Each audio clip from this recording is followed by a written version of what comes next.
اب چلتے ہیں اپنے اگلے برج کی طرف جو کہ برج میزان، اور آپ کو بیان کریں گے کہ ان کا یکم سے 10 ستمبر کا یہ اشرہ علم نجوم کی روشنی میں کیا کچھ بیان کرنے جا رہا ہے۔ وہ افراد جو 23 ستمبر سے 23 اکتوبر کے اشرے کے دوران پیدا ہوئے ہیں وہ برج میزان کے تحت آتے ہیں۔ اس کے علاوہ وہ افراد جن کو اپنی درست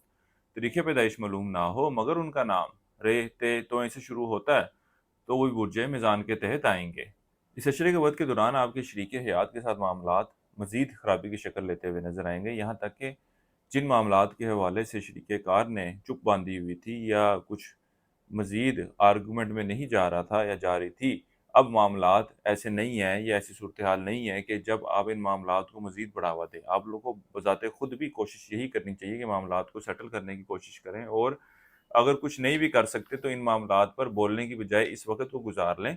تاکہ معاملات جو ہیں وہ آٹومیٹیکلی سیٹل ہو جائیں، کیونکہ اس عشرے کے وقت کے دوران اگر آپ بھی اپنے غصے کو اور معاملات کو ٹھنڈا کرنے میں ناکام رہے تو معاملات خاصی سنگین شکل بھی اختیار کر سکتے ہیں۔ اس کے علاوہ وہ افراد جو ملازمت کے پیشے سے وابستہ ہیں، اس عشرے کی 2 تاریخ سے شروع ہونے والے وقت میں ان کو اپنے کلیس کی طرف سے ہی محتاط رہنے کی ضرورت ہے۔ یہ آپ کے ساتھ آپ کے خلاف جو ہے وہ سیاست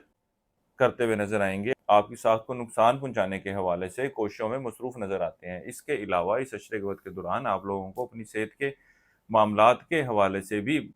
محتاط رہنے کی ضرورت ہے، خاص طور پر اس عشرے کے وقت کے دوران آپ جنسی امراض کا بھی شکار ہو سکتے ہیں یا اس طرح کی بیماری آپ کے سامنے آ سکتی ہے۔ وہ برج میزان والے افراد جو بیرون ملک جانے کی خواہش مند ہیں، اس عشرے کے وقت کے دوران ان کو کوشش کرنی چاہیے اللہ کے فضل و کرم سے ان معاملات کے حوالے سے بہتر پیش گوئی کی جا سکتی ہے۔ اس کے علاوہ وہ طالب علم جو تعلیم کے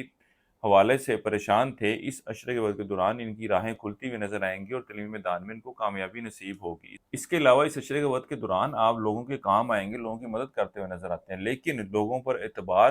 کرتے ہوئے نظر نہیں آتے، کسی بھی شخص پر آپ اعتبار بآسانی نہ کریں گے۔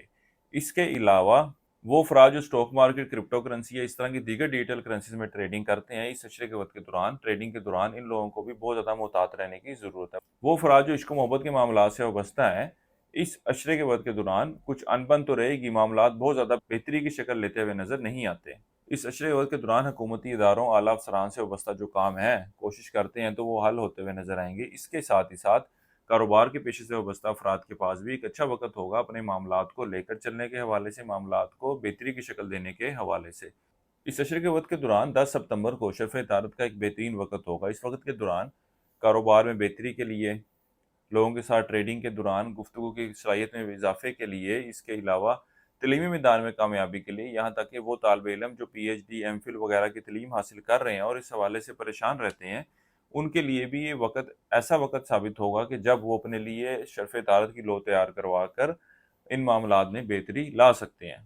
اس کے علاوہ وہ افراد جو قانونی معاملات کا شکار ہیں، اس عشرے کے وقت کے دوران اگر آپ اس حوالے سے پیش رفت کرتے ہیں تو معاملات آپ کے حق میں جاتے ہوئے نظر آئیں گے، معاملات مثبت صورتحال لیتے ہوئے نظر آئیں گے۔ اس عرصے کے لیے ایک وظیفہ آپ کو بتا رہا ہوں، سورہ ناس کا 11 مرتبہ آپ نے پڑھنی ہے اور اپنے معاملات میں بہتری کے لیے دعا کریں۔ اس کے علاوہ اس عشرے کے دوران حسب توفیق اماؤنٹ میں مستحقین کی مدد کریں۔ کسی بھی مثبت کام کا آغاز کرنا چاہتے ہو تو اس عشرے کی یکم اور 5 تاریخ کا انتخاب کیجیے گا۔ برج میزان والوں کے لیے اب تک اتنا ہی۔ اللہ حافظ۔